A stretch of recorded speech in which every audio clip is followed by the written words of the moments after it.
अब हम पहुंच गए हैं एसिलोमेटा में प्लेटीहेल्मिंथेस का अध्ययन कर चुके हैं, सीडोसिलोमेटा में नेमाटोडा का अध्ययन कर चुके हैं। अब कहाँ आ जाएंगे? सीलोमेटा। सीलोमेटा को हम यूसिलोमेटा भी कह सकते हैं, क्योंकि देखिए यहाँ पर लगा है स्यूडो। स्यूडो मतलब क्या होता है? अवास्तविक, और जहां पर यू लिखा है वहां पे वास्तविक होता है। तो यूसिलोमेटा का मतलब हो जाएगा जिसमें वास्तविक देह गुहा पाई जाती है, जिसमें वास्तविक देह गुहा पाई जाती है, अर्थात ऐसी देह गुहा जिसमें जो ऐसी देह गुहा जो कि पेरिटोनियम की झिल्ली के द्वारा अवतरित होती है, उससे ढकी रहती है। तो यूसिलोमेटा में इस खंड में वे जंतु आते हैं जिसमें वास्तविक देह गुहा पाई जाती है या सीलोम पाया जाता है। देह गुहा पेरिटोनियम अर्थात मीजोडर्मल एपिथेलियम, मीजोडर्मल या मीजोडर्म से ही तो बनी है ये। पेरिटोनियम किससे बनी है? मीजोडर्म से ही बनी है। तो मीजोडर्मल एपिथेलियम क्या है? मीजोडर्मल एपिथेलियम ये ऊतक का नाम है। क्या है ये? ऊतक का नाम है। एपिथेलियम जो ऊतक होता है वो एक कोशिका मोटा होता है, एक कोश की स्तर का मोटा होता है। जैसे कोई ये ऊतक है, ठीक है, एपिथेलियम ऊतक है, तो इस तरीके से कोशिकाएं जो होती है वो व्यवस्थित रहती हैं इस तरीके से, ठीक है। और चूंकि मीजोडर्म से जो है निर्मित होती हैं, तो ये मीजोडर्मल एपिथेलियम कहलाता है। और ये पूरी संरचना क्या रहता है? पेरिटोनियम झिल्ली ये कहलाती है, या पूरी पेरिटोनियम का स्तर ये कहलाता है, ठीक है। तो पेरिटोनियम झिल्ली इसमें पाई जाती है, इसकी देह गुहा पेरिटोनियम झिल्ली से अवतरित रहती है। यूसिलोमेटा को जो है आगे फिर 17 संघों में बांटा गया है। कितने संघों में? 17 संघों में फिर इसको आगे बांटा गया है। लेकिन तुमको 17 संघ के बारे में अध्ययन नहीं करना है, ठीक है। यहाँ पर केवल तुमको महत्वपूर्ण 6 संघों के बारे में अध्ययन करना है। तो आज के सिलेबस में है वो 6 संघ हैं, उन्हीं का अध्ययन करना है, समझ गए। उसमें कौन कौन से हो जाएंगे 6 संघ? देखिए, एनेलिडा, मोलस्का, और बताओ,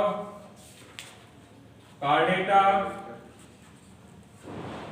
और इकाइनोडर्मेटा, आर्थ्रोपोडा,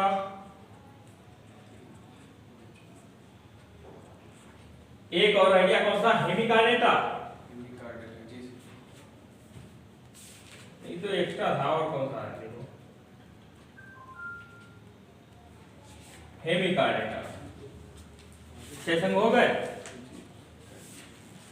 इन्हीं 6 संघों का अध्ययन हमको करना है, जो कि यूसिलोमेटा के अंतर्गत आएंगे, ठीक है।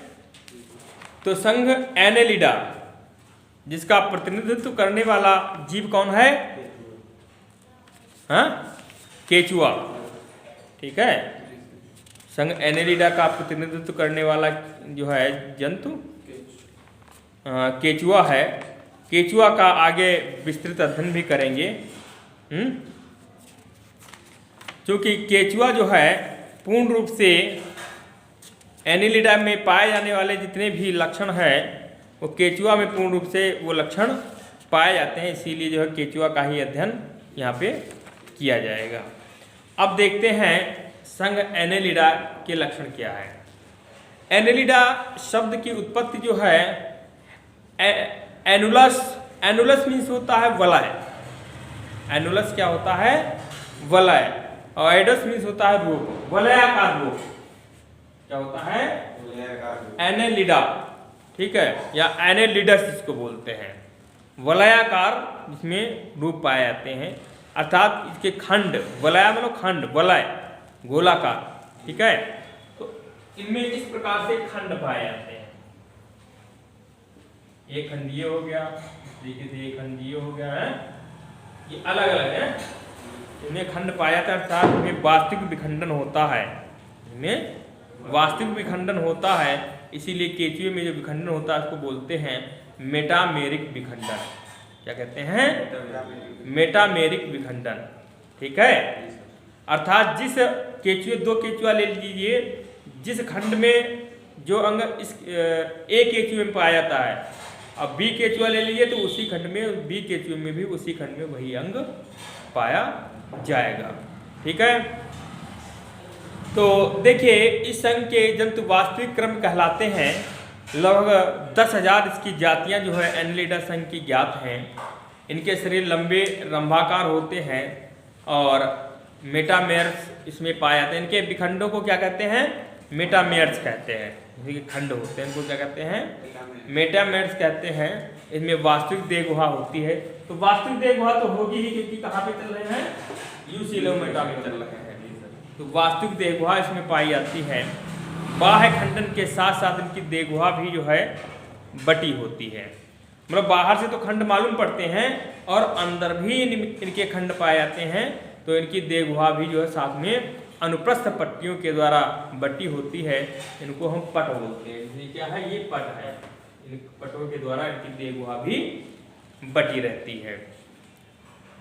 इसीलिए जो है इनको कहा जाता है कि इसमें वास्तविक विखंडन पाया जाता है, मेटामेरिक विखंडन पाया जाता है।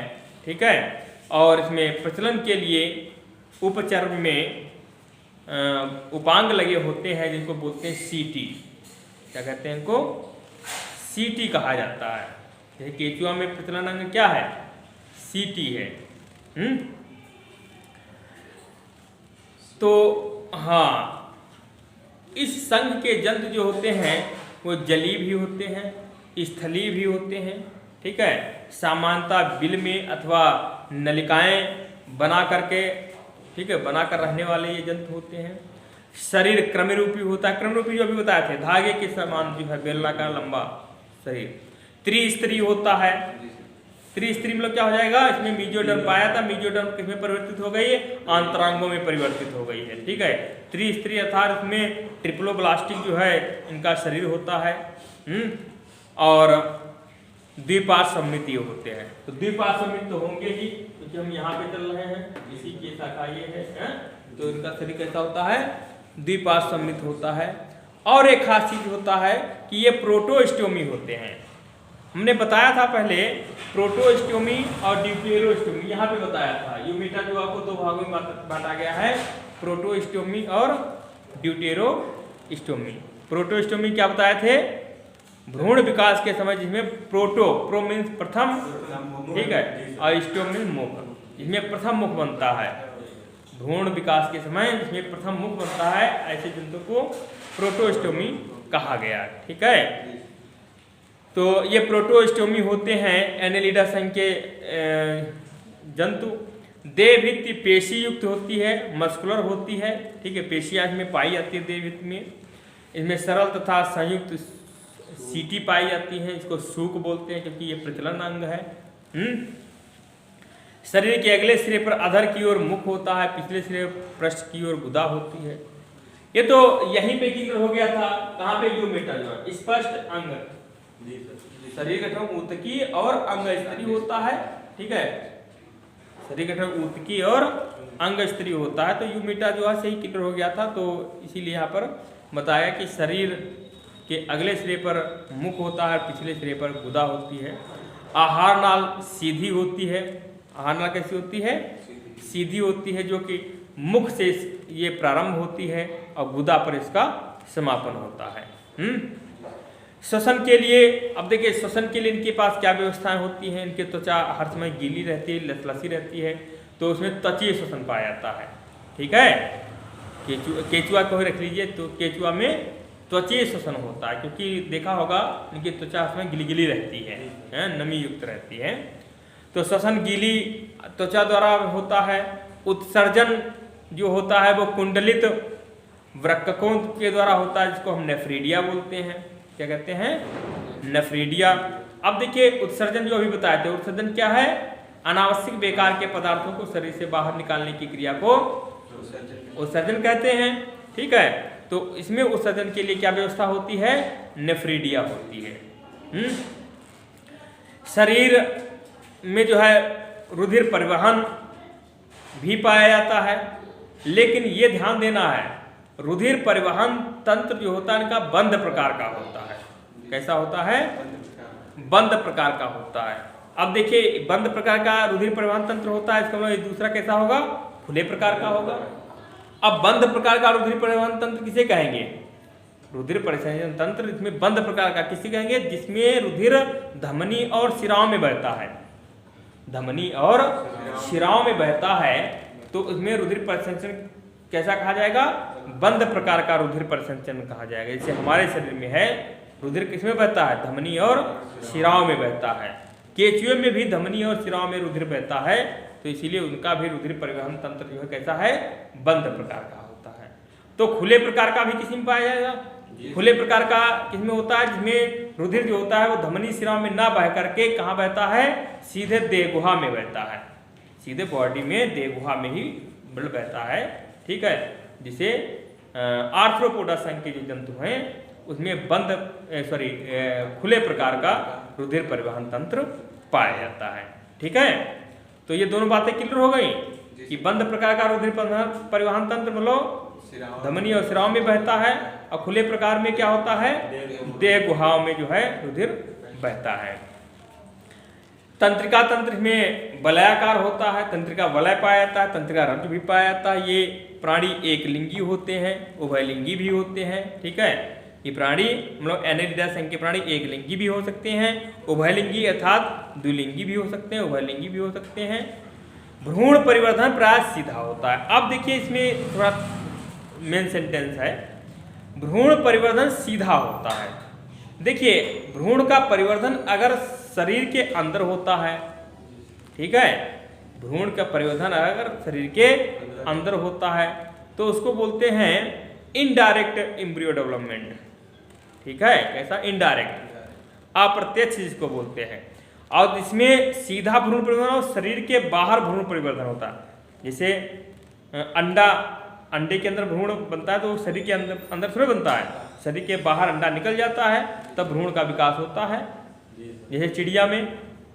ठीक है, तो ऐसे ही एनेलिडा संघ में जो जंतु होते हैं उसमें भ्रूण परिवर्धन सीधा कहा जाता है। ऐसे क्या कहते हैं? भ्रूण परिवर्धन सीधा होता है, अर्थात शरीर के बाहर भ्रूण परिवर्धन होता है, कोकून या कोया में होता है। ठीक है, और शरीर के अंदर भ्रूण परिवर्धन होता है वो सीधा भ्रूण परिवर्धन नहीं कहलाता, वो इनडायरेक्ट कहलाता है। जो बाहर होता है वो डायरेक्ट भ्रूण परिवर्धन कहलाता है। तो इस प्रकार से जो है ये संघ एनेलिडा के जो है लक्षण हो गए। उसके बाद में संघ एनेलिडा का जो है वर्गीकरण भी किया गया है, इनको कई वर्गों में बांटा गया है। आर्के एनेलिडा, पॉलीकीटा, ओलिगोकीटा, हिरुडिनिया हैं, ये वर्ग दिए गए हैं। हिरुडिनिया का सबसे जो प्रतिनिधित्व करने वाला प्राणी कौन सा है? जोंक, नाम सुने हो? जोंक, क्योंकि हमको अध्ययन किसका करना है? केचुआ का अध्ययन करना है। केचुआ का वर्ग कौन सा है? केचुआ का कौन सा वर्ग है? ओलिगोकीटा है। ठीक है, जो आगे केचुआ का अध्ययन करेंगे। ठीक है, तो इस प्रकार से ये संघ एनेलिडा के प्रमुख लक्षण कंप्लीट हो गए।